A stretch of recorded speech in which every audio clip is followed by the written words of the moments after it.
Hi friends, आज की जो हमारी वीडियो है गुलाब के ऊपर है। गुलाब में आज हम बात करेंगे गुलाब में लगने वाली सबसे खतरनाक बीमारी जिसको हम कहते हैं डाईबैक। डाईबैक दोस्तों एक ऐसी बीमारी है जिसकी वजह से आपका पूरा पौधा चाहे कितने भी साल पुराना क्यों ना हो, लेकिन वो पूरा ही ख़त्म हो जाता है। और जितनी भी गुलाब में बीमारी लगती हैं, चाहे थ्रिप्स हो गया, माइट हो गया, एफिड्स हो गए, या आपका जो है स्लग हो गया, या जो है स्केल भी हो गया, उससे परमानेंट आपका पौधा कभी नहीं मरता। लेकिन डाईबैक से आपका पूरा पौधा जो वो ख़राब हो जाता है और बिल्कुल जो है हमेशा के लिए डेड हो जाता है। तो किस तरीके से जो इसको हम बचा सकते हैं, किस तरीके से उसका ट्रीटमेंट कर सकते हैं, ये आप देखिए। इस तरीके से सुंदर फूल भी हमारे यहाँ खिले हुए हैं, बिल्कुल डाईबैक नहीं है। तो इस तरीके से सुरक्षित पौधों को हम कैसे रख सकते हैं। इस तरीके से दोस्तों कुछ डाईबैक होता है, ऊपर से स्टेम ब्लैक होते होते जो है नीचे तक जाती है और पूरा पौधे को जो है मार देती है। थोड़ा सा आपको मैं अपने पौधे दिखा देता हूँ एक जो है, और उसके बाद हम बात करेंगे। मैंने पूरा पेज पे एक शेड्यूल सा बनाया हुआ है ताकि आप अच्छे से जो सारी चीज़ें समझ पाएँ। ओवरव्यू की दोस्तों जो हमारी वीडियो है वो अलग से आएगी, तो उसमें मैं आपको एक एक वैरायटी करके अच्छे से दिखाऊँगा, ठीक है।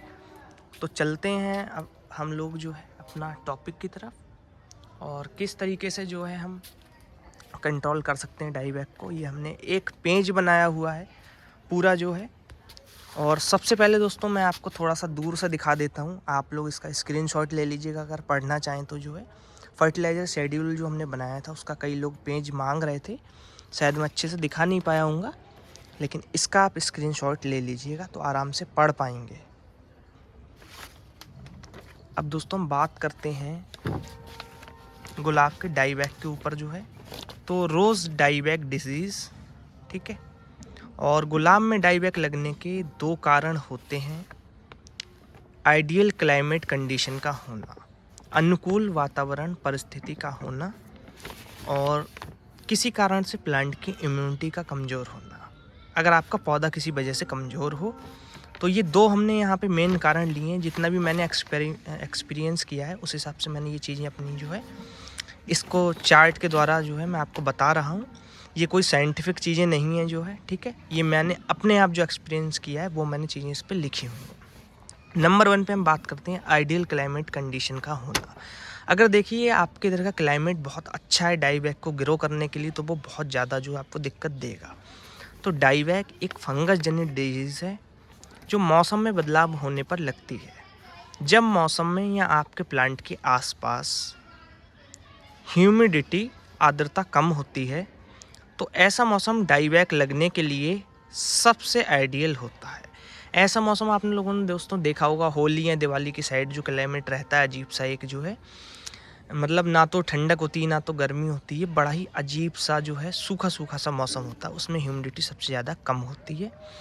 हमारे क्लाइमेट के अकॉर्डिंग अक्टूबर और नवंबर और मार्च और अप्रैल में ह्यूमिडिटी सबसे कम होती है, इसलिए इन महीनों में डाईबैक सबसे ज़्यादा लगता है हमारे साइड। वैसे तो देखिए पूरे साल डाईबैक अच्छे से लगता है, लेकिन जो सबसे ज़्यादा अगर हम बात करेंगे तो इन महीनों में आपको देखने को मिलेगा। आपके एरिया में मंथ्स का डिफरेंस हो सकता है, तो ये चीज़ आप अपने हिसाब से देख लें कि आपके एरिया में ह्यूमिडिटी किन महीनों में सबसे कम होती है।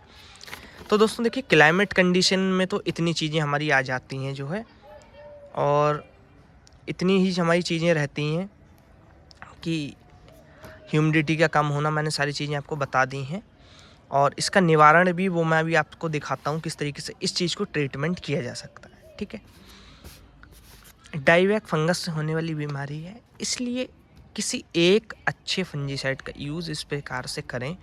यहाँ पर हमने दोस्तों कुछ फंजीसाइड लिखे हुए हैं। एमिस्टर टॉप है 2 ml 1 लीटर में 20 दिन में एक बार। एमिस्टर है 2 ml 1 लीटर में 20 दिन में एक बार। ब्लू कॉपर है 5 ग्राम 1 लीटर में 10 दिन में एक बार। साफ फंजीसाइड 5 ग्राम 1 लीटर में 10 दिन में एक बार। रेडोमिल गोल्ड 5 ग्राम 1 लीटर में 10 दिन में एक बार। अब यहाँ पे जो हमने दिन लिखे हुए हैं वो इनका टाइम पीरियड है, मतलब वर्किंग पीरियड है। ये जो आप देख रहे हो 10-10 दिन लिखे हैं, तो ये जो है एक स्प्रे इनका अगर आप करते हो तो 10 दिन तक रिजल्ट देता है।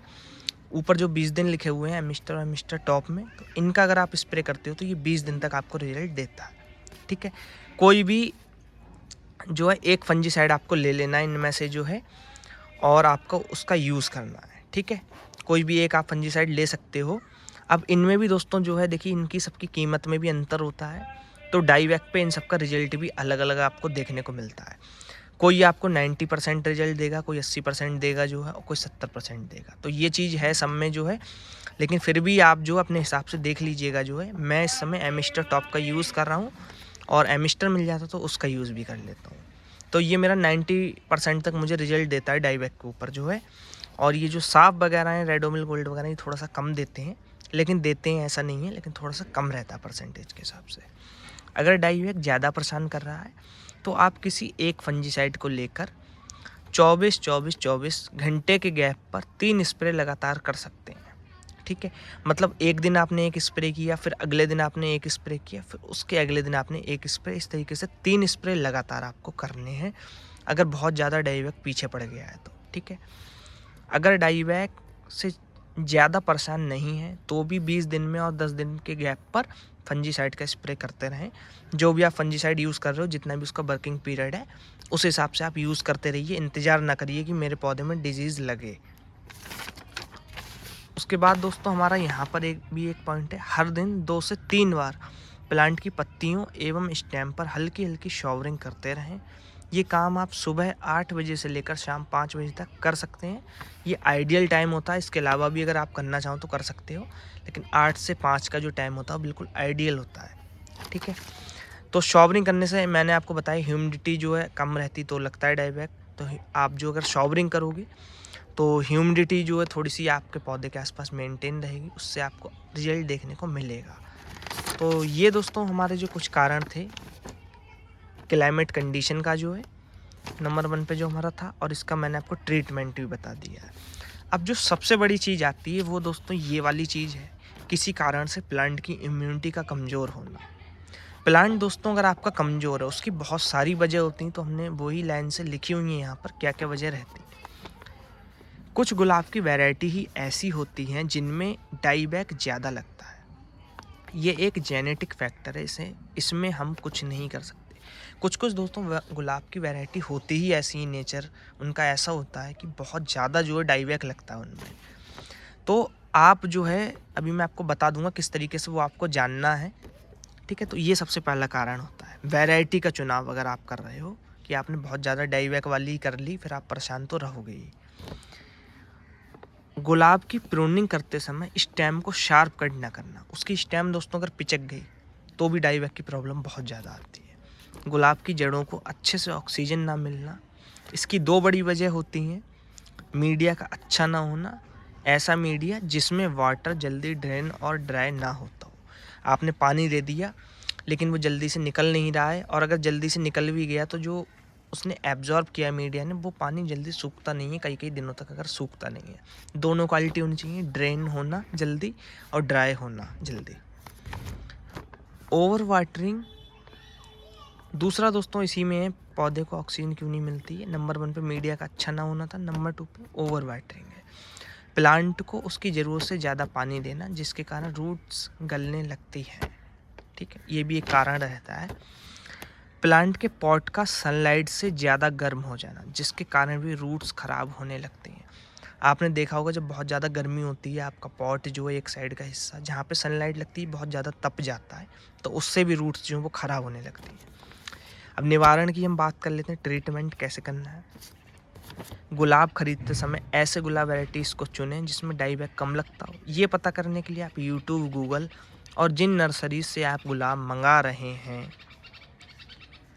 उनके मालिक से जानकारी कर सकते हैं। ठीक है, तो जिन लोगों से भी आप गुलाब परचेस करते हो उनसे पूछ लो, नहीं तो यूट्यूब वीडियोस पे भी आप देख सकते हो। पहले के टाइम में ये चीज़ें बड़ी मुश्किल थी, लेकिन आज के टाइम में आप थोड़ा सा अगर एक्टिव रहते हो तो ये चीज़ें पता कर सकते हो आसानी से। गुलाब की जड़ें अच्छे से बढ़ पाएँ, इसके लिए अच्छे वेल ड्रेन्ड मीडिया का यूज़ करें। कुछ अच्छे वेल ड्रेन्ड मीडिया ये हैं। सिंडर है दोस्तों नंबर 1 पे, तो साइज़ है इसका आइडियल साइज़ जो रहता है 4 से 6 mm का सिंडर। अगर आप सिंडर में लगाते हो तो 4 से 6 mm का सिंडर सबसे अच्छा रहता है। उसके बाद दूसरे नंबर पे हमारा 50% डाइसस्क और 50% कोकोपीट या गोबर की खाद भी आप ले सकते हो, तो इस मीडिया में भी आप लगा सकते हो। फिर तीसरा मीडिया 33% डाइसस्क, 33% कोकोपीट प्लस 33% गोबर खाद या वर्मी कंपोस्ट। ठीक है, ये आप जो है इनमें से कोई सा मीडिया भी यूज़ कर सकते हो। और मेरे द्वारा दोस्तों जो है ये दूसरा और तीसरे नंबर का मीडिया इस्तेमाल किया जाता है अपने प्लांट में। इसके अलावा भी कुछ और मीडिया आप यूज़ कर सकते हैं जो आपके हिसाब से ठीक हो और आपके एरिया में आसानी से अवेलेबल हो। कई बार दोस्तों किसी को राइस हस्क नहीं मिल पाता है, किसी को कोकोपीट नहीं मिल पाता है, किसी को सिंडर नहीं मिल पाता है। तो आपके अपने हिसाब से भी जो आपको कोई मीडिया सही लगता हो आप उसका यूज़ भी कर सकते हो। ठीक है, वो आप अपने हिसाब से थोड़ा सा मैनेज कर लें, बस मीडिया वेल ड्रेन आपका बन जाए और वेल ड्राई। प्लांट की जड़ों में हमेशा बैलेंस वाटरिंग ही करें ताकि रूट्स हेल्दी रहें और अच्छे से डेवलप हो सके। हर दिन दोस्तों जब भी आप वाटरिंग करते हो थोड़ा सा मीडिया को देख लो, और आप हाथ लगा के भी चेक कर सकते हो, पॉट को उठा के भी देख सकते हो। अगर उसमें आपको ज़्यादा वेट लग रहा है तो आपको एक फीलिंग आ जाएगी कि इसमें वाटर काफ़ी भरा हुआ है, तो आप इस तरीके से बैलेंस वाटरिंग करें। पॉट के जिस साइड ज़्यादा सनलाइट आती है वो हिस्से के आगे किसी चीज़ की छांव इत्यादि कर दें ताकि पॉट गर्म ना हो, इससे रूट्स अच्छे से डेवलप होंगी। देखिए पॉट जब आप लोग कई बार देखते हो, जैसे ये जो गमला है, मान लीजिए कि धूप अगर आ रही है तो इधर साइड इसको पूरा ही गर्म कर देती है। इसको गर्म कर देगी तो दोस्तों इसकी रूट्स जो हैं वो ख़राब होने लगती हैं। तो आप इसके आगे कोई जो है दूसरा पॉट रख सकते हो, कोई थर्माकोल वगैरह हो गया, किसी चीज़ का सहारा रख सकते हो, लेकिन इससे ऐसे चिपका के आपको नहीं रखना है। ठीक है, जैसे ये पॉट है तो इससे कम से कम इतनी दूरी पे आप कोई दीवार टाइप की मतलब खड़ी कर दें, किसी चीज़ की छाँव कर दें, जिससे जो धूप है वो उस पे लगे, उसको गर्म करे, लेकिन इसका ये हिस्सा गर्म ना हो। तो इससे भी आपको बहुत फ़ायदा देखने को मिलेगा। सुनने में छोटी चीज़ लगती है लेकिन इसका बहुत अच्छा आपको रिजल्ट देखने को मिलेगा। गर्म ना हो, इससे रूट्स अच्छे से डेवलप होंगी। ठीक है, तो इससे रूट्स आपके अच्छे से डेवलप हो पाएंगी। गुलाब की प्रूनिंग करते समय किसी शार्प कटर या ब्लेड का इस्तेमाल करें, क्योंकि स्टेम कट करते समय अगर पिचक जाए तो उसमें डाईबैक लगने लगता है, क्योंकि देखिए उसकी जो स्टेम है वो डिस्टर्ब हो जाती है। और ये भी दोस्तों एक कारण हमारा इम्यूनिटी में ही आता है कि पौधे को जो कमज़ोरी फील हो गई किसी भी वजह से हो गई है, तो इसलिए हमने इसको इम्यूनिटी वाले पार्ट में, जो हमारा इम्यूनिटी वाला पार्ट है इसमें ऐड किया है कि अगर आप शार्प कट नहीं करते, स्टेम पिचक जाती है, उसका थोड़ा सा स्ट्रक्चर जो है वो डिस्टर्ब हो जाता है और फिर उसमें डाईबैक लगता है। तो इन चीज़ों को आप समझ लें अच्छे से जो है, तो आपको रिजल्ट मिल पाएगा, वरना आपको अच्छा रिजल्ट नहीं मिलेगा। डाईबैक से संबंधित कुछ ज़रूरी बातें भी हैं यहाँ पर, वो मैं आपको बता देता हूँ।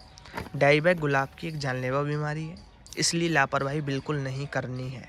इसमें कोई लापरवाही नहीं करनी है, ये ध्यान रखना है। लापरवाही करी तो पूरा पौधा खराब हो जाएगा। गुलाब में 2 प्रकार का डाईबैक लगता है, स्टेम डाईबैक और ग्राफ्ट पार्ट डाईबैक। दोस्तों जो स्टेम वाला डाईबैक लगता है वो आपने देखा होगा, जो हमारा स्टेम वाला पार्ट होता है, मतलब ऊपर से लगते हुए जाएगा और नीचे तक ब्रांच को पूरा डेड कर देगा। और कुछ जो डाईबैक है वो हमारा ग्राफ्ट पार्ट पे लगता है।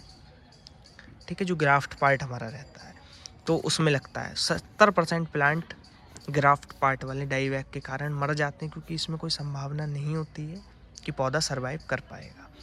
30% प्लांट जो है वो ऊपर से जो डाईबैक लगते हुए जाता है, स्टेम जो काली होती जाती है उसकी वजह से डेड होते हैं।